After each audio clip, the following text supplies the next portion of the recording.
Imagine a chess game in which you ignore opening principles and neglect your development, moving the same pieces again and again and placing them on the edge of the board.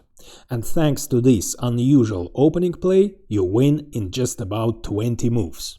It sounds absurd, but that's exactly what the future world champion Vasily Smyslov does in today's game, illustrating that there are more important principles in the opening than just fast and aimless development, and showing that sometimes breaking the rules is the only way to gain the advantage. Let's dive in and see if you can find Smyslov's extraordinary moves too. Smyslov's opponent, Isaac Lipnitsky, the author of a great book, Questions of Modern Chess Theory, who unfortunately passed away at a very young age, starts with d4, and Smyslov plays the Nc3 Indian defense, knight f6, c4, e6, Nc3, bishop b4, pinning the knight, which defends the e4 square, so black immediately starts fight for the center, in particular for the crucial e4 square. And black might also think about capturing the knight later in the game, doubling white's pawns on the c-file. White would be forced to recapture with the pawn. Lipnitsky goes for the classical system, queen c2, taking the e4 square under control and also defending the knight. If black captures later in the game on c3, white will have an option to recapture with the queen, retaining his pawn structure intact. Now black has many different options. He can simply castle, or he can immediately attack white's center with d5 or with c5, or he can go for a quieter line, d6, preparing e5 or c5 later in the game. In our game, instead of all this, Smyslov goes for knight c6, which is also perfectly playable, attacking the d4 pawn with the knight.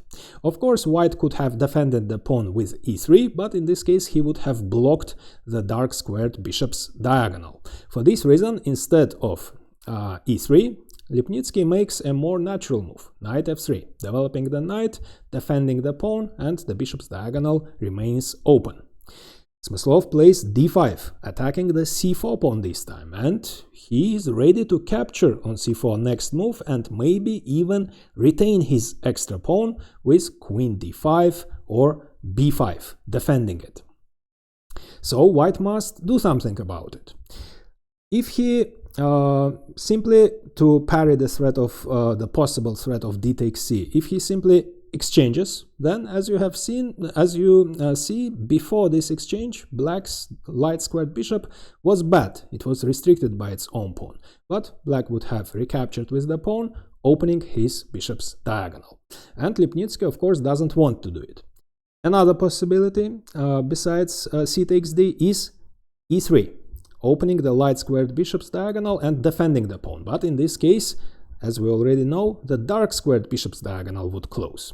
For this reason, instead of instead of c takes d or e3, Lipnitsky plays a3, attacking the bishop so black doesn't have time to capture on c4.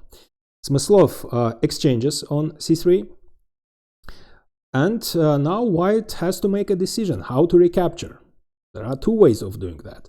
Queen takes c3, of course, looks more natural, and indeed, it is a little bit stronger, because white, of course, keeps his pawn structure intact. But Lipnitsky didn't play it, probably because, in this case, black can centralize his knight with a tempo, knight e4. So instead of capturing with the queen, he captures with a pawn. Of course, this doubles white's pawns. However, Lipnitsky's move has its point. So the pawn used to be on b2, now it has moved to c3, closer to the center, and from c3 it reinforces the central d4 square. Besides that, white has opened the b file for his rook, so later in the game he will put pressure on black's position on this file. Besides that, the queen has remained on c2 and she still keeps an eye on the e4 square. And we have reached the first critical position. So, how should black continue? Let's first look at the moves that comes to mind first. What if black simply captures on c4? But if he does it, actually it turns out that d takes c is a dubious decision, because the white queen has remained on c2. And now we can see why it's important. She still controls the e4 square. The black pawn, which used to control this square from d5, has moved to c4, so white can immediately occupy the center. Now he completely dominates the center. Opening his bishop's diagonal, he's ready to get the pawn back, and black cannot defend the pawn with queen d5 because the e4 pawn controls this square. And if black defends the pawn with b5, then white of course plays a4. He is ready to capture on b5 and destroy black's pawn chain. Of course, black cannot reply with a6 because white simply captures, and black cannot recapture because the pawn is pinned. Black would lose the rook. And let's say if instead of a6 black plays bishop a6 defending the b5 pawn, then white of course captures. Black is still up a pawn, but look at his pawn structure. He has 3 weak pawns. Besides that, c4 pawn, of course, isn't going to survive for a long time. White can immediately attack it for the second time with knight d2, or he can first play bishop a3. His bishop, after he played a4, gets a great square, and from a3 it would prevent black from castling, and after that white can play knight d2. So white would be better in this case. What else can black do? Capturing on c4, as we have just seen, isn't a good idea. The most natural move, the natural developing move in accordance with the opening principles, so you must develop your pieces, castle, ensuring your king's safety, is short castle. But in this case, white gets a chance to comfortably finish his development. So he didn't want to play e3 before developing the bishop. That would block the bishop. So now he gets a chance to develop the bishop first, pinning the knight, which is also quite unpleasant for black. And after that, he would play e3, develop the light-squared bishop, castle, and he would have a slight advantage. So natural developing moves for this reason, let's return to our critical position, aren't always the strongest. So you shouldn't just mechanically and aimlessly develop your pieces. So what should you do in this critical position instead of natural looking castling? You can pause the video and try to find how Smyslov immediately creates problems for his opponent. In order to do it, he violates the opening principles, moving the already developed piece for the second time, knight a5. Actually, he breaks 2 rules. He also places his knight on the edge of the board. However, Smyslov's move has a point. He notices that white's main weakness is the c4 pawn, and not just the pawn, but the c4 square. And not just c4, the light squares are weak. b3 is also weak. So, by playing knight a5, Smyslov creates an immediate threat. Now c4 is attacked 2 times, and black is ready to capture it. He's ready to capture with the pawn, for example, retaining the extra pawn with queen d5 or with queen d5, and also after he captures with the pawn, the knight might invade b3. So the pawn from c4, the black pawn, would defend this square, and knight b3 would come with a tempo attacking the rook, which is quite annoying. Or he can also capture on c4 instead of the pawn. He can capture on c4 with the knight. So this is the serious threat, and white must do something about it. Let's look at white's natural moves. First move that comes to mind is queen a4 check, for example, which at first sight wins a piece, but it actually doesn't, because black plays c6, blocking the check, opening the queen's diagonal, and the knight is defended. And white faces the same problems. c4 is still under attack. What if white plays e3, defending the pawn? In this case, as we already know, the bishop, the dark squared bishop's diagonal, is blocked, and Lipnitsky doesn't want to do it. Besides that, black captures with a pawn. As we already know, he's ready to invade b3, or he's ready to play queen d5 or b5, defending his extra pawn. And to avoid all this, white can get the pawn back right away with a simple tactical shot. Bishop takes c4, temporarily sacrificing a piece, but immediately getting it back after queen a4 check. However, after knight d7, so white gets the piece back, but he remains with a bad bishop. His bishop is bad at the moment, while black can activate his bishop with b6, followed by bishop b7, and his bishop would be greatly placed on the long diagonal, putting pressure on white's king side, taking under control the important central squares, after which black will castle and attack white's center with c5, and black would be slightly better. So, for this reason, after Smyslov's move knight a5, natural looking e3 doesn't give white any advantage. Black would be better. The engine says that to parry the threat of d takes c or knight takes c4, white should capture on d5. But as we already know, Lipnitsky doesn't want to do it because black would recapture with a pawn, opening his light squared bishop's diagonal. For this reason, he makes another move. After Smyslov's move knight a5, he plays knight e5, defending the c4 pawn with the knight. And we have reached another critical position. The engine says that black already has a slight advantage, but in order to retain it and develop his initiative, black must break the opening principles once again. And you can pause the video and find how Smyslov does it.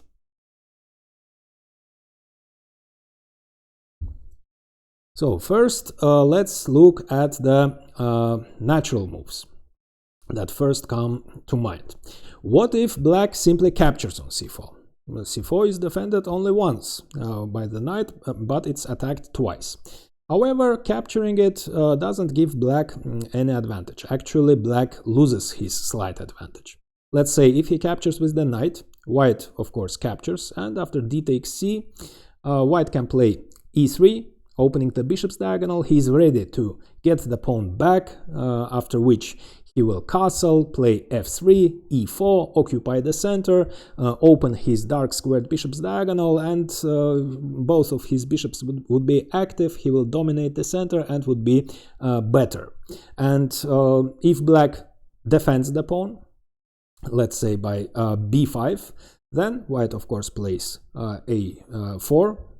As we know, black cannot play a6. If he plays c6 instead, defending the b5 pawn, so by playing a4, white has also vacated this square, the a3 square, for his bishop, so he can activate his bishop, preventing the black king from castling. The king is stuck in the center, and white definitely has compensation for a pawn. So he is going to continue his development with bishop e2. He will castle kingside while the black king is still stuck in the center, after which he will push the pawn forward, increasing his space advantage. He might even push it to e5, increasing the space advantage even more. The bishop will move to f3, putting more pressure on black's queen side, on the weak c6 pawn. Then his rook, after he castles, the rook will be on f1. From f1 it can move to b1, so white will also increase the pressure on black's queen side. So white would definitely has a very good compensation for a pawn, and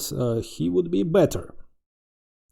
And if instead of b5, black defends the c4 pawn with queen d5, then white can play f3.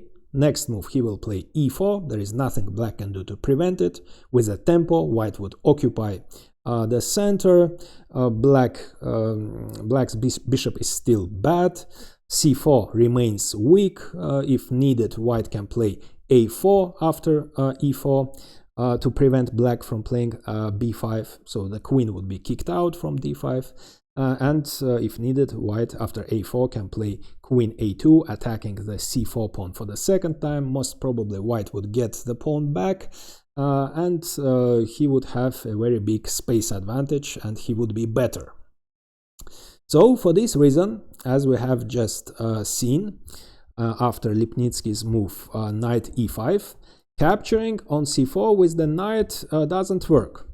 If black captures with the pawn instead, then white immediately gets the pawn back with queen a4 check, and after c6, knight takes c4, knight takes c4, queen takes c4, and black can castle, for example, and white cannot occupy the center right away because the knight controls this square, but white can play queen d3, and next move he will play e4, and materially the position is equal, but positionally white is better. He has advantage of 2 bishops and the space advantage. But the position is still more or less equal. So black at least has lost his advantage. So capturing on c4, neither with the pawn nor with the knight gives black any advantage. So black loses his advantage. What else can black do? Again, the natural move is castling, in accordance with the opening principles. But in this case, as we already know, white would develop his bishop first, pinning the knight, and next move he will play e3, finish his development, and again black loses his slight advantage. So natural moves don't work. Black must break the principles one more time. You shouldn't always develop mechanically. You should think what your opponent wants to do. So, how to create new problems for white? He has just played knight e5 to defend the pawn. So, one more time, Smyslov moves the already developed piece, this time the king's knight, for the second time, knight d7. Attacking this knight and creating a new threat of knight takes e5, removing the defender of c4, and after white captures, knight takes c4 and black wins a pawn.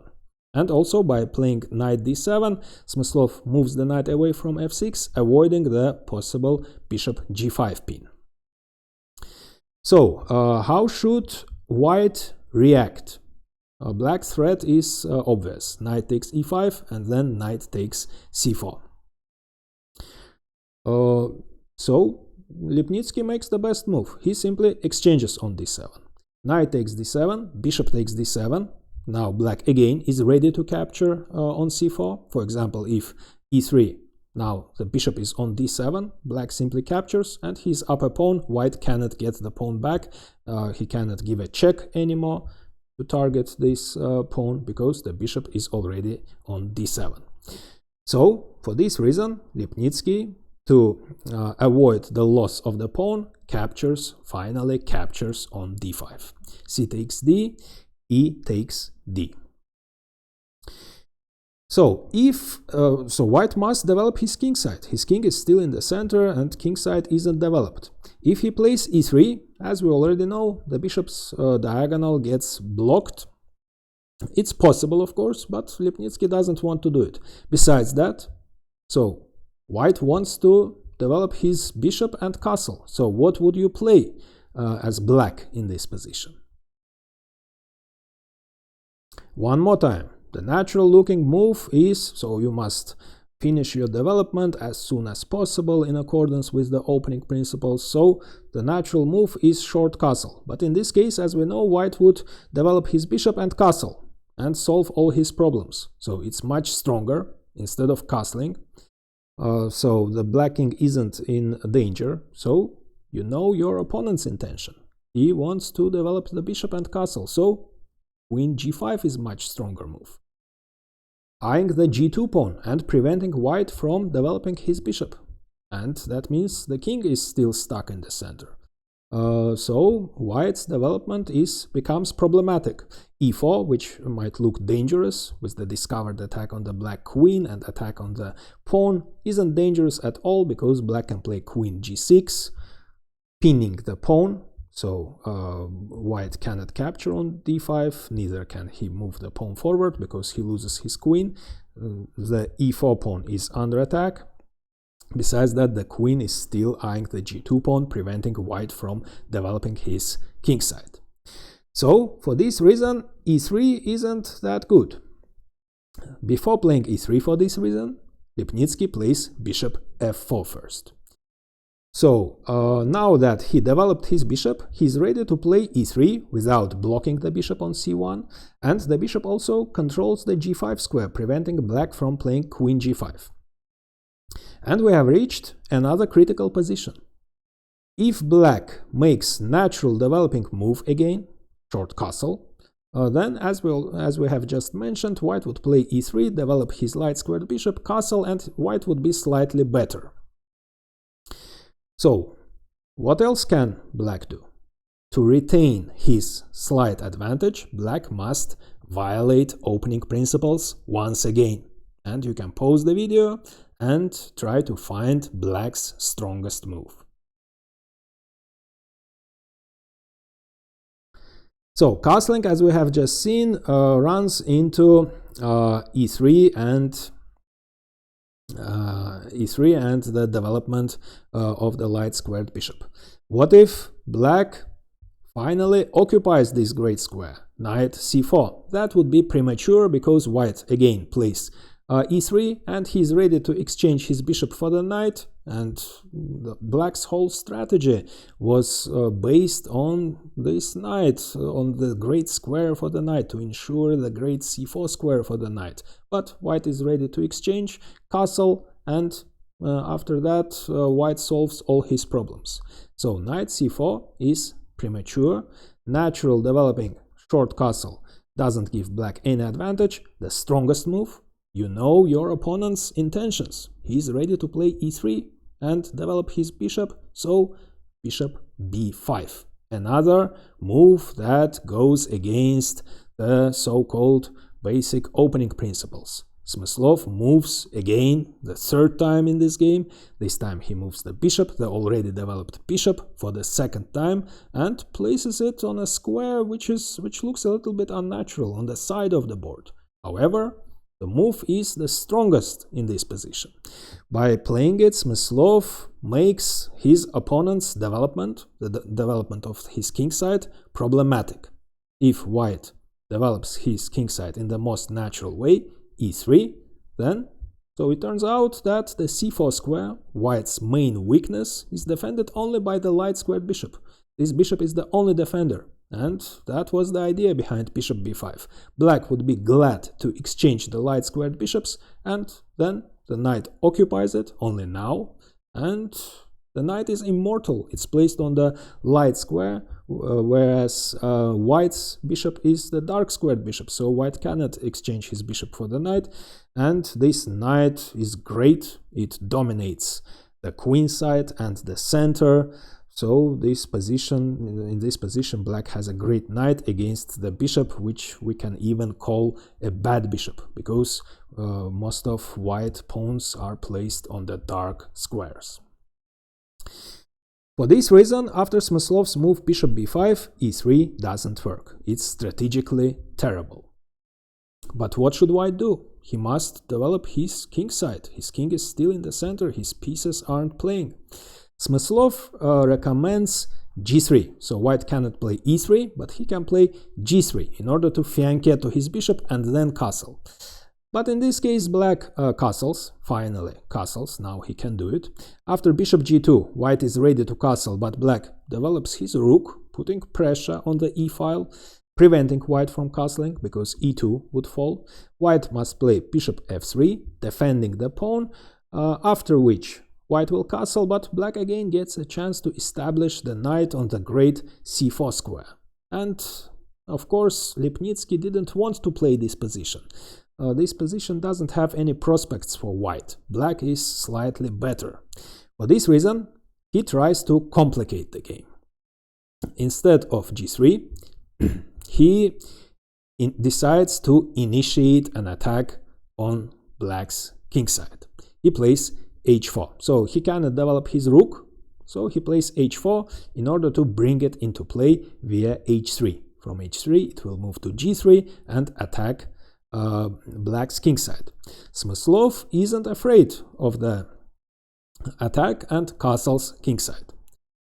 Rook b1, so white occupies the half-open file with a tempo, attacking the bishop. Queen d7, defending the bishop. It might seem that white can win a pawn by capturing on c7, and indeed, if black captures the bishop, white captures the light squared bishop, the black bishop, and wins a pawn. But of course, black isn't going to capture on c7. Instead, first he will make an in-between move, bishop a4, saving his bishop with a tempo, attacking the queen, and after the queen retreats, black would capture the bishop, winning a piece. For this reason, of course, bishop takes c7 would be a terrible blunder, so Lipnitsky brings his rook into play, rook h3. It looks dangerous, rook g3 is coming, and most of black pieces are placed on the queen side. The king is almost alone. But let's see what happens next. So rook e8 follows, occupying the half-open file, and rook g3. Knight c4. Finally, the knight invades this great square with a tempo, threatening knight takes a3, not just winning a pawn, but also winning the exchange, because knight takes a3 would come with a fork. Lipnitsky, however, creates a more dangerous threat of his own. He plays bishop h6, attacking g7, so black of course cannot capture on a3 because of rook takes g7 check, and if king h8 then checkmate in 1, and if king f8 then queen takes h7 and black's position collapses. Let's say if knight takes b1, then simply rook takes f7, checkmate. It's a double check, discover, check, and checkmate. So, of course, for this reason, Smyslov doesn't capture on a3. First, he defends against the terrible threat by pushing the pawn forward. His position looks even more dangerous now, because the dark squares are terribly weakened. White has the dark squared bishop, while black has exchanged his dark squared bishop, so the black might have some problems in defense of these squares. But let's see what happens next. Black has renewed his threat of knight takes a3 after g6, so queen c1. Not just defending the pawn, but the main idea is to bring the queen into the attack, so the queen is ready to join the attack. But now, Smyslov must defend his king side, so although his knight is greatly placed on c4, and his whole strategy was based upon the occupation of this square, but now Smyslov realizes that his king is might get in trouble, and he also spots another great square for his knight, the f5 square. And on f5 the knight would be greatly placed and it would defend his king. So he reroutes the knight to that square. Knight d6. The knight had a great career in this game. If as Smyslov writes, so it moved to c6, then to a5, then to c4, now to d6, and then to f5. Lipnitsky brings his queen into the attack, queen f4. Now black could have played knight f5 right away, but in this case white might think about some tactical possibilities. So the knight on d6 used to defend the bishop, now it doesn't, and white could have tried to exploit it, although the engine shows that it doesn't work, but still it looks dangerous, so white could have captured on b5, and if black captures with the queen, then queen takes f5 would follow. The pawn is pinned, of course, and white is winning in this case. But after rook takes b5, instead of capturing on b5, black can capture the rook instead, after which white captures the knight, and after queen takes b5, white can play queen f6. It seems that white is winning. He is threatening checkmate in 1, but black can save himself with queen b1 check, and the white king cannot move to f2 because of queen f5 check, and the queens are exchanged, after which black would be 2 exchanges up, so the king must move to d2, after which black gives the perpetual check, and the game could have ended in a draw. So to avoid all these complications with rook takes b5 after immediate knight f5, Smyslov isn't in a hurry. He first moves his bishop away, bishop a6.